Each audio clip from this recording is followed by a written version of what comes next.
Good morning each and everyone. हम पढ़ रहे हैं अकाउंटेंसी। आई होप ऑडियो आ रही होगी।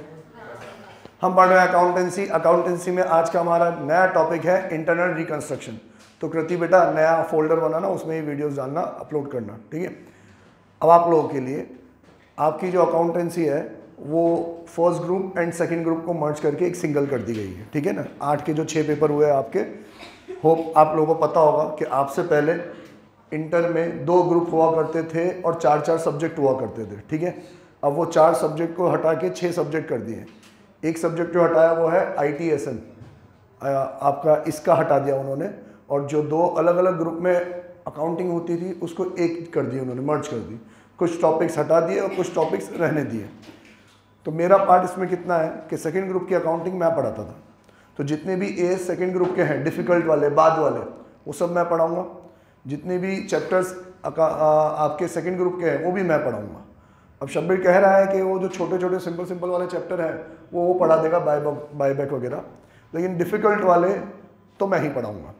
अब सर डिफ़िकल्ट वाले चैप्टर कौन कौन से हैं? 2 चैप्टर आपके डिफ़िकल्ट हैं, एक तो है अमालगमेशन और एक है कंसोलिडेशन। हम डिफ़िकल्ट नहीं कहेंगे इसको, क्योंकि इनमें जितने भी टॉपिक्स हैं ना वो तो बहुत कम है, 3 से 4 टॉपिक्स ही हैं। 4 टॉपिक एक बार सीख गए तो हमेशा के लिए सीख गए। पर ये इनके जो सोल्यूशन है ना वो लेंदी है। मतलब अमालगमेशन हम पढ़ेंगे तो 4 पेज का सोल्यूशन होगा, और कंसोलिडेशन जब हम पढ़ेंगे तो 6 से 7 पेज का सोल्यूशन होगा, ठीक है। तो सिर्फ इनका सोल्यूशन लेंदी है, डिफ़िकल्ट नहीं है। डिफ़िकल्ट तो एक बार अच्छे सीखोगे तो हमेशा के लिए सीख जाओगे, ठीक है। अब इन 2 कॉम्प्लेक्स चैप्टर को पढ़ाने के लिए एक छोटे चैप्टर से इनका बेस स्टार्ट होता है, उसको बोलते हैं अपन इंटरनल रिकंस्ट्रक्शन। इंटरनल और रिकंस्ट्रक्शन क्या समझते हो इन 2 वर्ड से?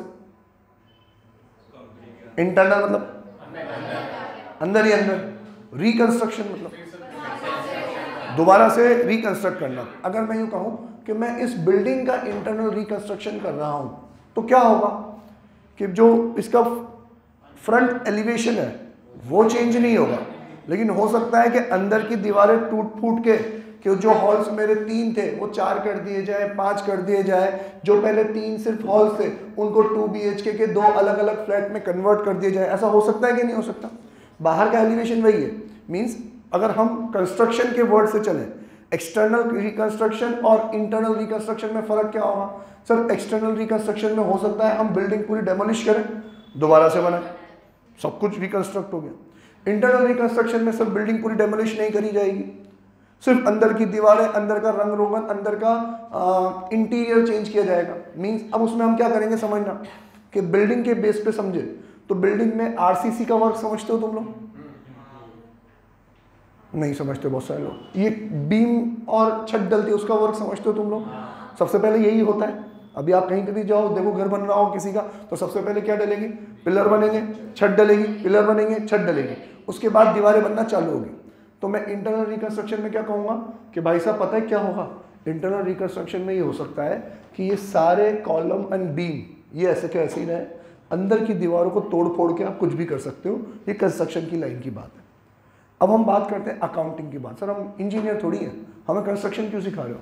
इंटरनल रिकंस्ट्रक्शन का अकाउंटिंग में क्या एस्पेक्ट है ये सिखाओ। तो अकाउंटिंग में क्या एस्पेक्ट है बेटा? इंटरनल रिकंस्ट्रक्शन उन कंपनीज के लिए यूज किया जाता है जिन कंपनी के आज से पहले बुरे दिन चल रहे थे, फिर उन कंपनी का भी 2014 आ गया, उनके लिए भी मोदी जी आ गए और उनके भी अच्छे दिन आ गए, ठीक है। तो ऐसी कंपनी जो शुरू से या बहुत लंबे समय से लॉसेस इनकर कर रही थी, और अब उन कंपनीज को कोई ऐसा कॉन्ट्रैक्ट मिल गया है, कोई ऐसा कस्टमर मिल गया है, या कोई सिचुएशन में कोई ऐसी चीज चेंज हो गई है, एनवायरनमेंट में कोई एक्सटर्नल एनवायरनमेंट कोई ऐसी चीज चेंज हो गई है, जब से उसको लगता है कि अब से हम प्रॉफिट अर्न करना चालू कर देंगे, हमारे अच्छे दिन आने वाले हैं। अब जो अच्छे दिन आने वाले हैं उसके लिए वो आज कुछ तैयारी करना चाहती है, जिसको वो बोलती है इंटरनल रिकंस्ट्रक्शन। समझे? इसका एक छोटी सी बैलेंस शीट से अपन एग्जाम्पल समझते हैं। मान लो हम सब उसके शेयर होल्डर्स हैं, या फिर यूँ कहें कि हम सब उसके, ये वाली रो, फर्स्ट वाली रो उसकी शेयर होल्डर है, तो उसका शेयर कैपिटल है 100, ठीक है। ये उनके डिबेंचर होल्डर्स हैं, तो उसका डिबेंचर्स भी है 100।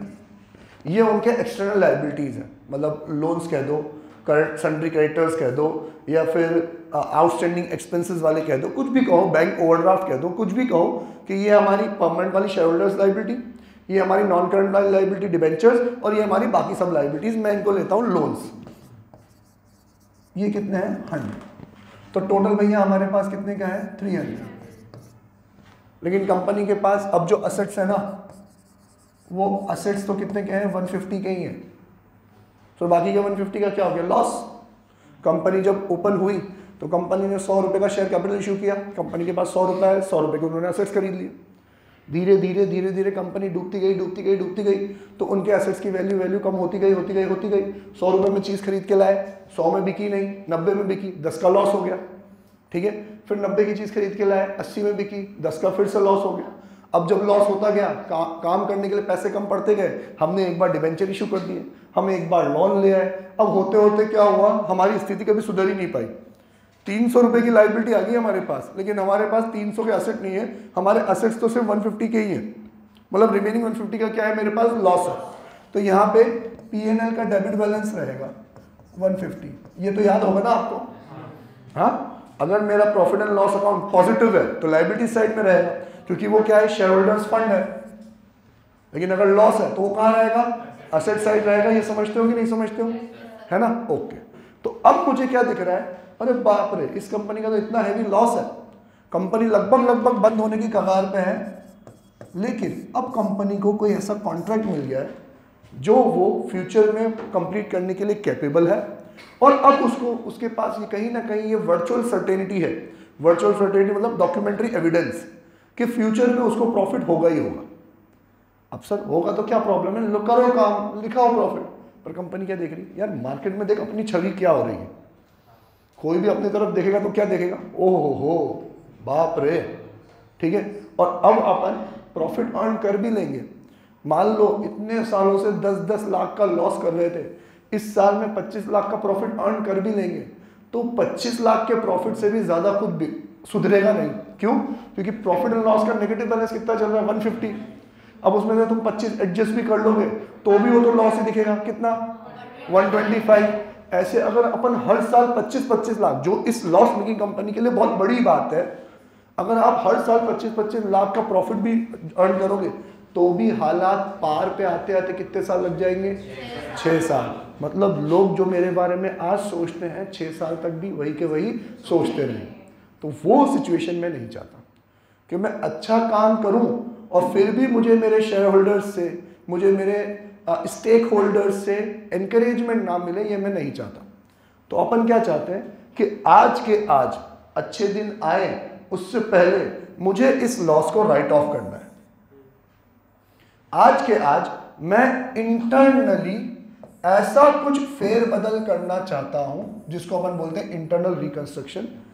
अंदर ही अंदर इतने कुछ बदलाव लाना चाहता हूं जिससे मेरा ये लॉस क्या हो जाए, राइट ऑफ हो जाए।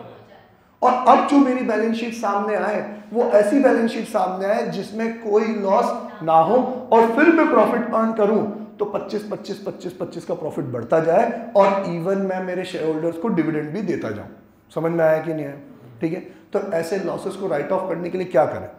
ये चैप्टर है ना, कोई बहुत एलियन टाइप नहीं है, बहुत कॉम्प्लेक्स नहीं है, बहुत सिंपल है।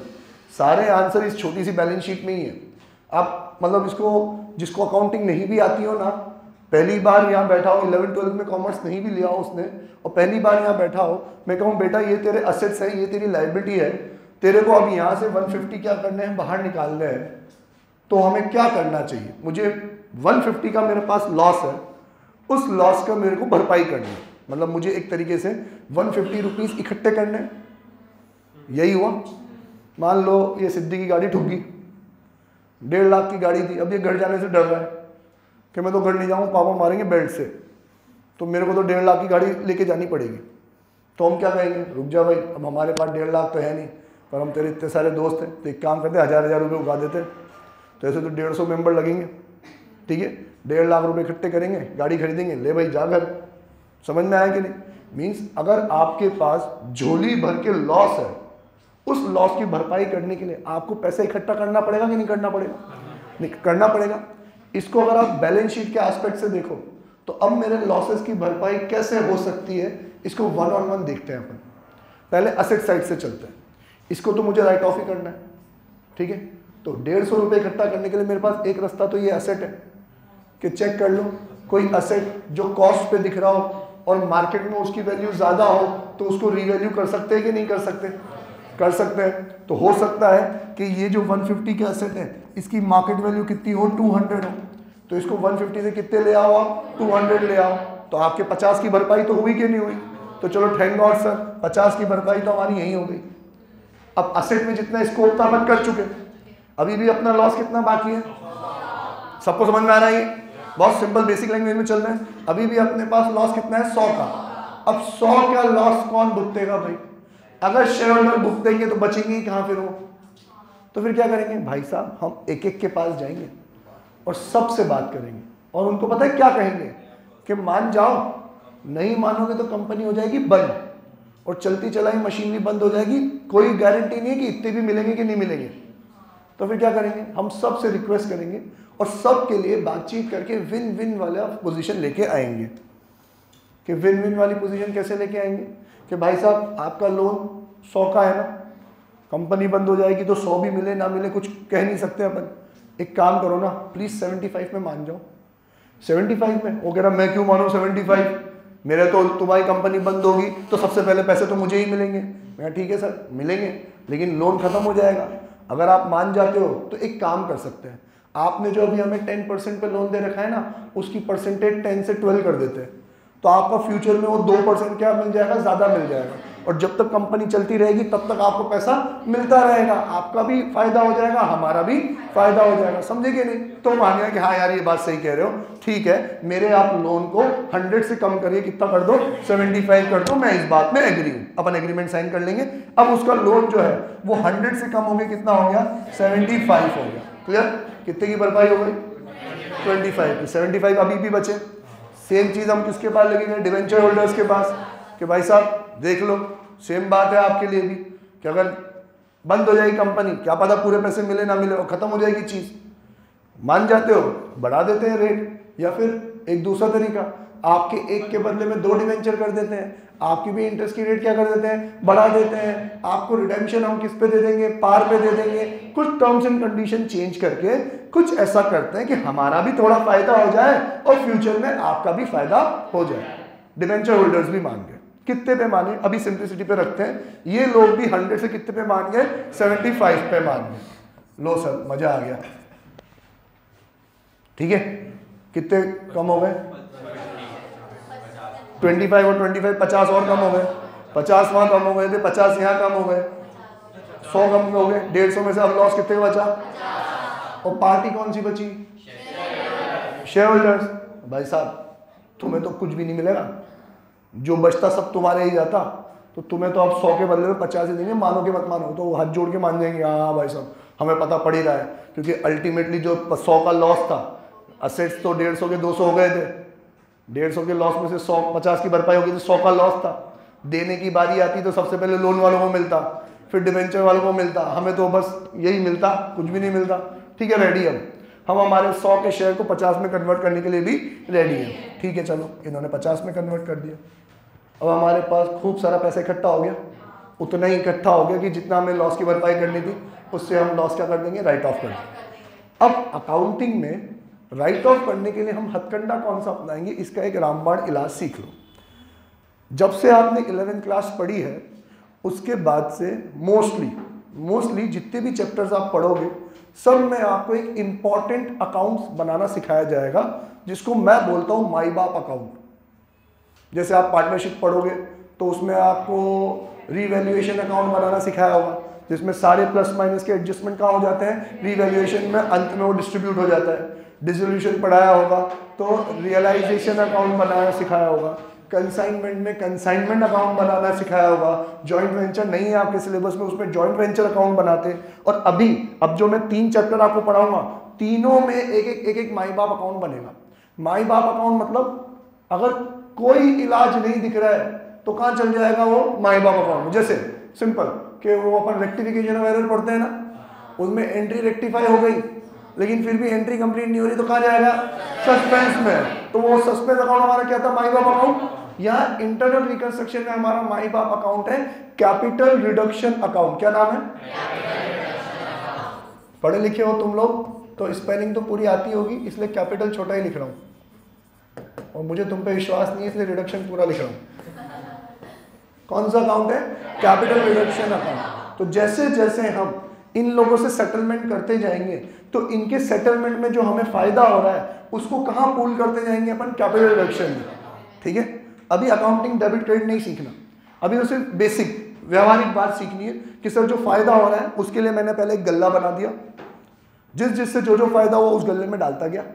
अब इस गल्ले में टोटल पैसे कितने इकट्ठे हो गए सर, असेट से तो इस गल्ले में इकट्ठे हो गए 50 रुपीज, है ना, असेट 150 के 200 में 50 इकट्ठे हो गए। फिर लोन से इसमें कितने इकट्ठे हो गए 25, डिवेंचर से कितने इकट्ठे हो गए 25 और शेयर कैपिटल से कितने पैसे इकट्ठे हो गए 50। इस तरीके से सर इस अकाउंट में टोटल कितने हो गए 150, गल्ले में 150 हो गए। तुमने देख लिया गल्ले का 150 और मेरे को पीएनएल में कितना राइट ऑफ करना है 150। फिर इसी कैपिटल रिडक्शन अकाउंट से हम उस पीएनएल को क्या कर देंगे, राइट ऑफ कर देंगे कि सर अब माइनस करो पीएनएल का लॉस इसमें से 150 और कैपिटल रिडक्शन हो गया 0। और ये 0 होने के बाद हमें अंत में एक नई बैलेंस शीट बनानी पड़ेगी जिसमें अब सब चीज की रिवाइज फिगर आ जाएगी। शुरू से चलो, असेट्स कितने के हो गए तुम्हारे, असेट्स हो गए हमारे 200 के, पीएनएल तो हो गया हमारा राइट ऑफ, शेयर कैपिटल कितना हो गया बेटा मेरा 50, डिबेंचर कितना हो गया बेटा और लोन कितना का हो गया, टोटल कितना हो गया ये 200 और ये भी बस सिंपल हो गया internal reconstruction. Internal reconstruction accounting भाषा में क्या कि अगर ये एक्स लिमिटेड थी तो ये अभी भी एक्स लिमिटेड ही रही, जो इसके ओनर थे वही अभी भी इसके क्या है ओनर है, लेकिन अंदर ही अंदर क्या हो गया फेरबदल हो। बाहर की दुनिया देखने वालों की तरफ से बैलेंस शीट वही के वही रही, कंपनी वही के वही रही, लेकिन अंदर अंदर सारी चीजें क्या हो गई, रीस्ट्रक्चर हो गई, चेंज हो गई। इसको अपन बोलते हैं इंटरनल रिकंस्ट्रक्शन। समझ में आ रहा है कि नहीं आ रहा, सबको समझ में आया अच्छे से, ठीक है। अब सर एक्सटर्नल रिकंस्ट्रक्शन क्या, एक्सटर्नल रिकंस्ट्रक्शन में क्या आएगा कि यही कंपनी को कोई एक्सटर्नल पार्टी आके खरीद लेगी, ठीक है। अब वो सारे सबको अलग अलग पेमेंट करके इसको खरीद लेगी, असेट्स वहीं के वहीं रह जाएंगे, लेकिन हो सकता है कि एक्स लिमिटेड के बदले में क्या हो जाए, वो वाई लिमिटेड में कन्वर्ट हो जाए। तो इस एक्सटर्नल रिकंस्ट्रक्शन को अपन बोलते हैं अमालगमेशन। क्या बोलते हैं, जो अपना नेक्स्ट वाला चैप्टर है। पहले इंटरनल रिकंस्ट्रक्शन समझेंगे, फिर उसके बाद एक्सटर्नल रिकंस्ट्रक्शन अमालगमेशन अपन समझेंगे। समझ में आ रहा है यहाँ पे, कोई डाउट है इसमें? नहीं। अब इसमें ये मैंने बहुत सिंपल एग्जाम्पल से आपको समझा तो दिया। अब अकाउंटिंग है यार, रियल वर्ल्ड की अकाउंटिंग थोड़ी सी कॉम्प्लेक्स होती है। कंपनीज की बैलेंस शीट इतने तीन चीज़ों की थोड़ी होती है, बहुत कॉम्प्लेक्स होती है। तो आपको इसके है ना हथियार दिए जाएंगे, मतलब यूँ समझो कि इंटरनल रिकंस्ट्रक्शन के लिए आप पहले युद्ध लड़ने जा रहे हो, तो युद्ध लड़ने जाओगे तो पहले अपने हथियार इकट्ठे करोगे ना, कहाँ से हम किससे किसको मारेंगे पहले से सोच के रखेंगे। अभी आप लोगों ने कभी कोई बिजनेस मीटिंग करी नहीं होगी, हम लोगों ने करी है। तो हम लोग पहले क्या करते हैं कि किसी से भी कोई बिजनेस एग्रीमेंट के लिए मिलने जाते हैं तो हम 3 लोग बैठ के ब्रेनस्टॉर्मिंग करते हैं कि देख वो क्या सोच रहा होगा, उसकी अपन से क्या एक्सपेक्टेशन होगी और उसकी एक्सपेक्टेशन को अपन किस तरीके से पूरा करें कि अपना भी काम हो जाएगा। तो हम 1 बाय 1 उसके सवाल खुद ही सोचते हैं और उसके सवाल के अकॉर्डिंगली अपने जवाब भी सोचते हैं, और जवाब ऐसे सोचते हैं जिसमें अपना भी फायदा हो जाए और उसका भी वो भी मान जाए, ठीक है। और फिर जब मैं जवाब देता हूँ तो शब्बीर सर बोलते हैं फिर वो ये भी कहेगा, तो ये फिर अपन ऐसे कह देंगे, तो अब फिर ये भी कहेगा, फिर अपन ऐसे कह देंगे। तो अपन पहले से क्या करते हैं, तैयारी करके चलते हैं। तो अभी ये कैपिटल रिडक्शन पे जाने से पहले अपन वो तैयारी करना सीख रहे हैं। तो इसमें इंटरनल रिकंस्ट्रक्शन में क्या क्या हथियार होता है कि सबसे ज़्यादा फेरबदल तो इसी में होता है, शेयर कैपिटल में। अब ये शेयर कैपिटल में क्या फ़र्क होगा, इसके 2-3 टॉपिक्स हैं। मैं आपकी बुक में से सिर्फ टॉपिक्स दे रहा हूँ ताकि हमारा 100% कवरेज आ जाए, बुक खोलने की ज़रूरत नहीं है। सबसे पहला है sub division and consolidation of shares. उसमें क्या करेंगे कि मैंने क्या करा, आपके 100 के शेयर को कितने का रहने दिया, 50 का, ठीक है। तो इसको अपन बोलते हैं कि इसके 2 से 3 तरीके हैं, मैं 2-3 तरीके आपको समझाता हूँ।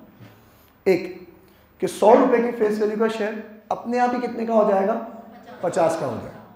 मतलब डायरेक्टली 50 रुपये कहाँ चले जाएंगे, कैपिटल रिडक्शन में चले जाएंगे। समझ में आया कि नहीं है? एक तरीका तो ये। और दूसरा तरीका मैं क्या कह रहा हूँ, बेटा आपका एक शेयर की फेस वैल्यू कितनी है, 100 रुपये। तो पहले तो मैं इसको क्या करूँगा, सब डिवाइड करूँगा। सब डिवाइड कैसे करूँगा कि on a face value book में ही एंट्री करूँगा कि अब आपका एक शेयर 100 का नहीं है, उसके बदले में 2 शेयर है 50-50। समझ में आया? इसको बोलते हैं सब डिवीजन। इसमें कोई अमाउंट वाइज कोई चेंज नहीं हुआ। अगर मान लो पहले भी आपके शेयर्स, एग्जाम्पल लेते हैं, पहले भी हमारे शेयर्स 10 लाख के थे, 100 रुपये के हिसाब से 10,000 शेयर्स इशूड थे, तो पहले का शेयर कैपिटल कितना था, 10,000 इंटू 100 इक्वल्स टू 10 लाख। अब मैं सिर्फ इतना कहना चाहता हूँ कि मैं इस शेयर को 100 के बदले में कितने का करना चाहता हूँ, 50 का। तो एक शेयर के 2 हिस्से हो जाएंगे, तो नंबर ऑफ शेयर्स कितने चेंज हो जाएंगे, 10,000 के बदले में 20,000। तो वही वैल्यू तो उतनी रहेगी, कितनी, 10 लाख। वैल्यू तो अभी भी कितनी रहेगी, 10 लाख। तो ये थोड़े है ना, बच्चे को पहली बार में देखने में पागल बने लगते हैं, ये क्या बेवकूफ़ बना रहे हो सर, 10 लाख का शेयर कैपिटल रहना तो 10 लाख ही है। अब एंट्री भी कैसे होगी, अब मैं पहले एंट्री पे जाऊं तो पहले अपन एक लेवल पे आ जाते हैं। अकाउंटिंग पढ़ने के, पढ़ाने के 2 अप्रोच होते हैं, मॉडर्न अप्रोच और ट्रेडिशनल अप्रोच। ट्रेडिशनल अप्रोच में अकाउंट्स को 3 कैटेगरी में बांटा जाता है, real account, nominal account, personal account. ठीक है, रियल अकाउंट के लिए debit what comes in, credit what goes out. Personal account के लिए debit the receiver, credit the giver. Nominal account के लिए debit all expense and losses, credit all income and gain.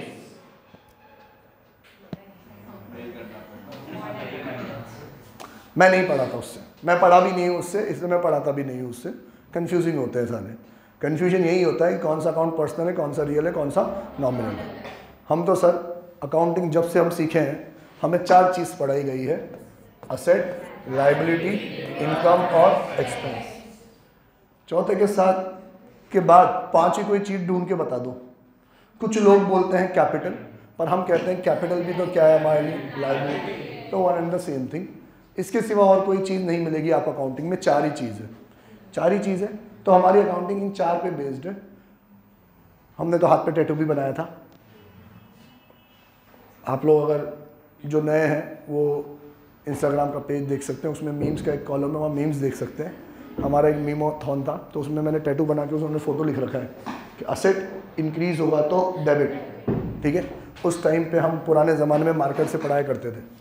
तो एक ही चीज़ याद रखनी है आपको, क्या, कि असेट इंक्रीज होगा तो बस, उससे ज़्यादा नहीं। ये याद रह जाएगी क्या?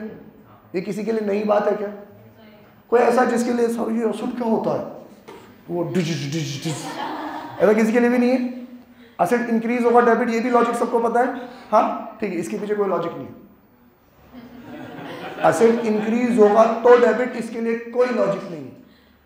पैदा बनाने वाले की मर्जी थी ये तो, मतलब जिसने पहली बार रूल बनाया ना उसकी मर्जी थी। वो कह देता असेट इंक्रीज होंगे तो क्रेडिट, तो पूरी टेबल वाइस वर्सा हो जाती, हमारे बाप को क्या जाता है ना, ये उसकी मर्जी थी, इसके पीछे कोई लॉजिक नहीं है। असेट इंक्रीज पे डेबिट है तो डिक्रीज पे क्या होगा, very good. Asset and liability दोनों आपस में क्या होती हैं, अपोजिट, तो ट्रीटमेंट भी कैसा होगा, अपोजिट। लातों के भूत लातों से, बातों के भूत बातों से, है ना। तो असेट अगर इंक्रीज पे डेबिट है तो लायबिलिटी इंक्रीज पे कहाँ जाएगा, क्रेडिट। अब ये जो बोल रहे हैं वो चुप रहना, क्योंकि ये वो बोल रहे हैं जो फाउंडेशन मुझसे पढ़े हुए हैं, उनकी तो रग रग में बैठा हुआ है। जो हाँ कुछ तो 11 से भी हैं पुराने पापी, ठीक है। अब वो लोग जो फर्स्ट टाइम हमसे इंट्रोड्यूस हुए हैं सीए इंटर में, मतलब जानवी, अंशिका, सालेहा, गुलसमा, देवांशी, ये तो पढ़ी हुई है, विधि, खुशी, हिमानी, ठीक है। आप लोग भाई साहब हमारे एक तो जल मत जाना दीपक और एक यश, ठीक है। आप लोगों के लिए हो सकता है ये टेबल पहली बार आप देख रहे हो। अगर आप इसे कंफर्टेबल नहीं हो तो आप मुझे अभी बताओगे, क्योंकि इसी टेबल के ऊपर बेस्ड हम क्या करेंगे, सारी एंट्री सीखेंगे। अब से आने वाली सारी चीज़ें इसी के ऊपर बेस्ड रहेगी, ठीक है। तो जिनके मैंने नाम लिए वो लोग इंपॉर्टेंट है अभी इस वाले के लिए। ये ओके है आपको, ये याद रह जाएगा। लायबिलिटी इंक्रीज पे क्रेडिट, तो डिक्रीज पे लायबिलिटी क्या हो जाएगी, डेबिट। लायबिलिटी और इनकम के सेम रूल होते हैं। सेम रूल क्यों होते हैं, as per separate legal entity concept, कि बिजनेस अलग चीज है, बिजनेसमैन अलग चीज है। बिजनेस के पास खुद का कुछ भी नहीं होता, जो भी लगाता है बिजनेसमैन लगाता है।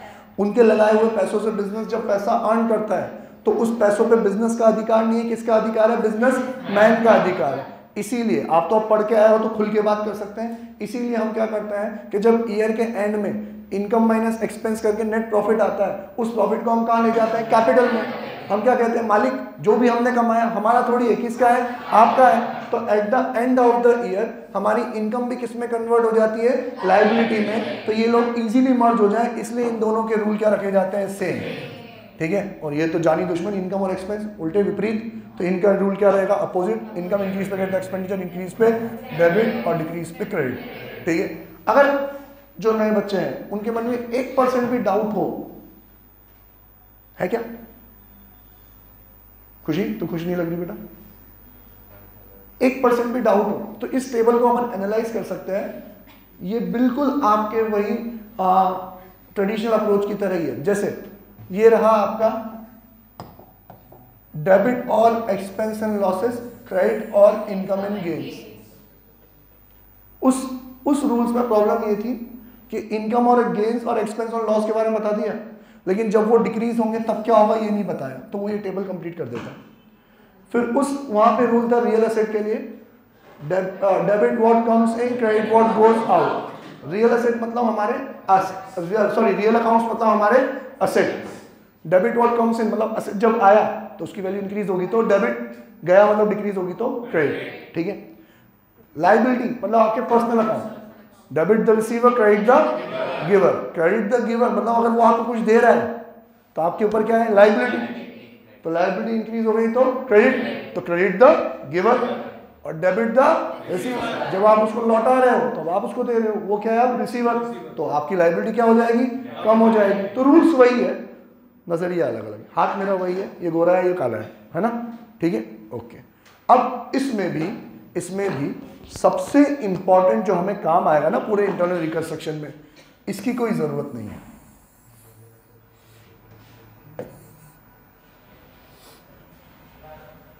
यही काम आएगा बस,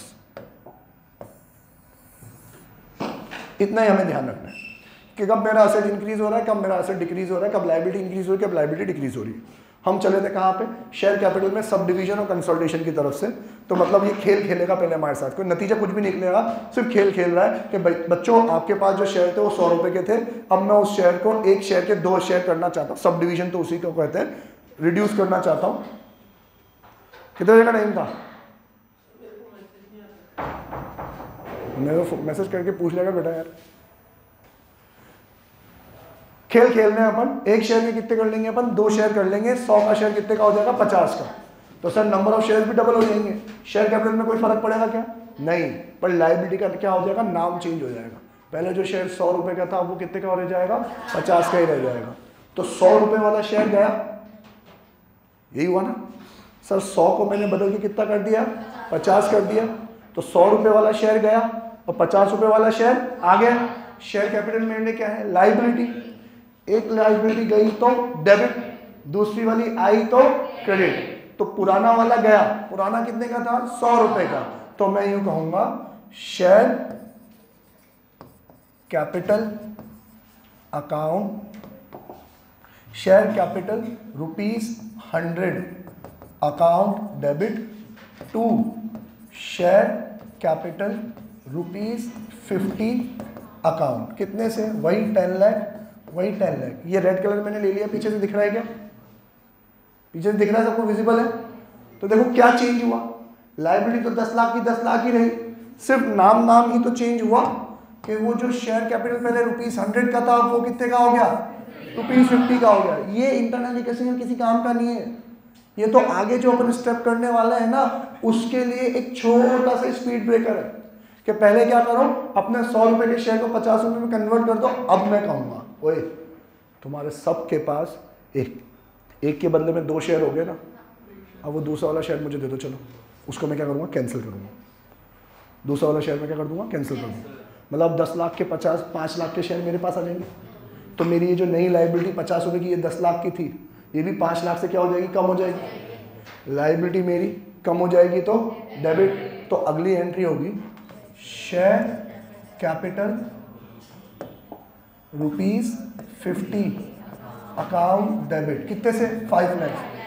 और अब ये शेयर कैंसिल हो रहा है, मेरा शेयर कैपिटल कैंसिल हो रहा है, शेयर कैपिटल कम हो रहा है, फायदा क्या नुकसान?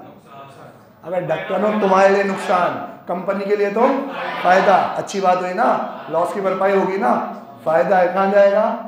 माई बाप अकाउंट में। माई बाप अकाउंट कौन है? कैपिटल रिडक्शन में। तो एंट्री होगी 2 कैपिटल रिडक्शन अकाउंट, कितना 5। समझ में आया कि नहीं आया? क्लियर है? तो अब 2 टॉपिक आते हैं, ये सब डिवीजन सीखे ना तो कंसोलिडेशन तो और भी इजी है। अब वो लोग क्या करते हैं, खेल तमाशे करते हैं, एवं टाइम पास करते हैं। क्या कह रहे हैं कि देखो हम क्या करेंगे, पहले 100 रुपये के शेयर्स को 10-10 रुपये के 10 शेयर में कन्वर्ट करेंगे। ठीक है, अब आप एक के बदले में 10 शेयर आ गए, उसमें से 5 आपसे ले लेंगे और 5 आपके पास रहने देंगे, और उस 5 शेयर को भी एक शेयर में कन्वर्ट कर देंगे 50 रुपये में।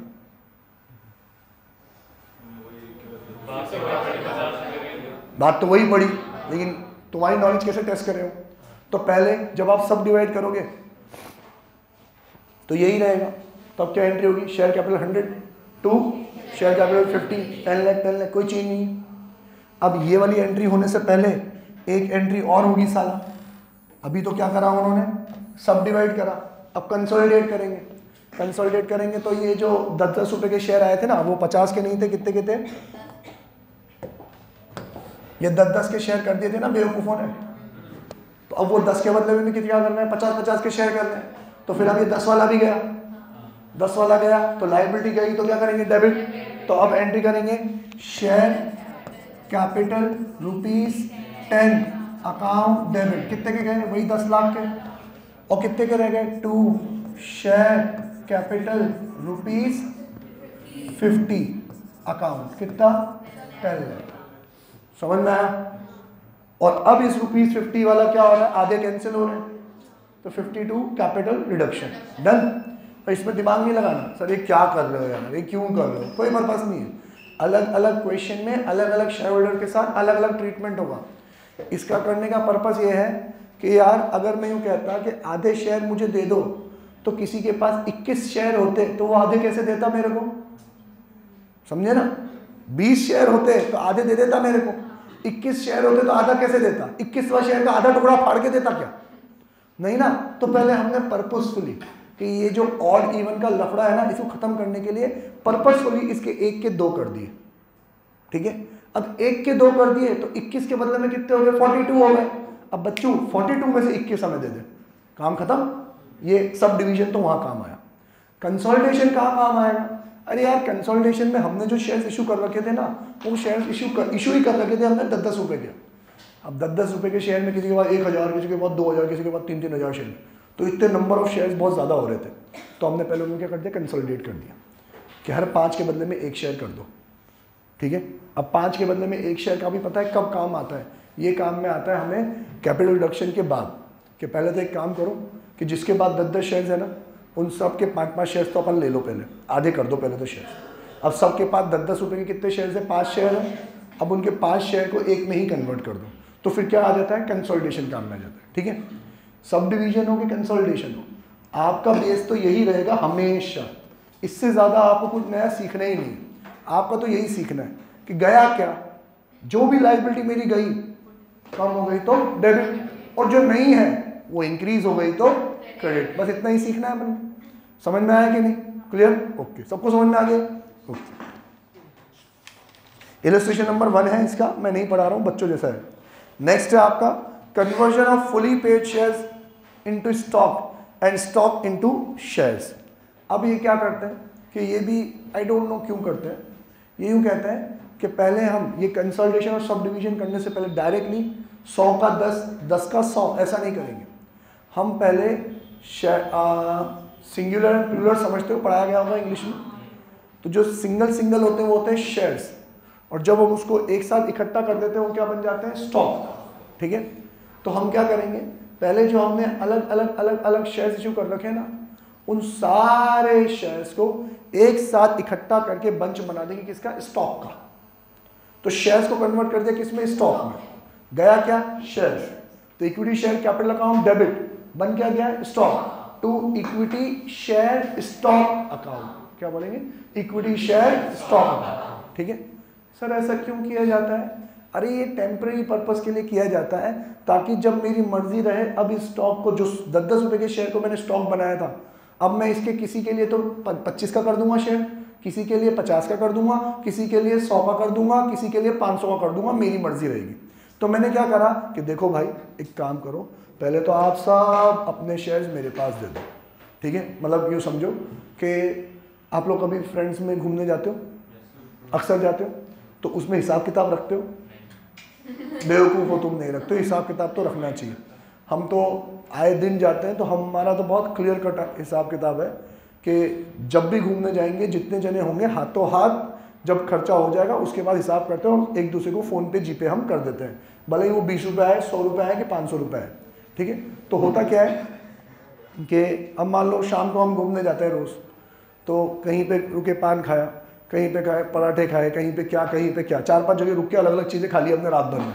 ठीक है, तो कहीं पे पैसे मैंने दे दिए, कहीं पे 26 सर ने दे दिए, कहीं पे एक्स ने दे दिए, कहीं पे वाई ने दे दिए। अब जब घर जाने के लिए रुकते हैं हम, तो पहले हम सबका टोटल करते हैं। टोटल करने के बाद जो पर हेड कॉन्ट्री आती है, तो जिसने पैसे नहीं दिए होते हैं वो आपस में ट्रांसफ़र कर लेते हैं। अब इसमें कन्फ्यूजन बहुत होता है। तो जब खर्चे ज़्यादा होते हैं, अभी 4 थे, मान लो 10 तरीके के अलग अलग खर्चे हो गए, तो हम क्या करते हैं, पहले सबका हिसाब लगा के टोटल हो गया और एक एक की कॉन्ट्री करते हैं। एक एक की कॉन्ट्री करने के बाद सबसे पहले पैसे इकट्ठे करते हैं। आप क्या करो कि सब पहले पैसे दे दो मेरे को, जब मेरे पास पूरी गड्डी बन जाएगी, अब मैं एक एक के पास जाऊँगा, ले बेटा तेरा हिसाब कितना हुआ, तूने कहाँ पैसे दिए थे, इतने पैसे दिए थे, ये ले तेरे पैसे, क्योंकि हिसाब में उतने पैसे लिखे हुए हैं ना, ये ले लेते हुए, तूने कहाँ पैसे दिए थे, कितना हुआ तेरा हिसाब इतना टोटल हुआ, ये तू पैसे ले। और एट द एंड वो जो हाथ में पैसा था वो क्या हो जाना चाहिए, 0, तभी हिसाब सही हुआ कि नहीं हुआ।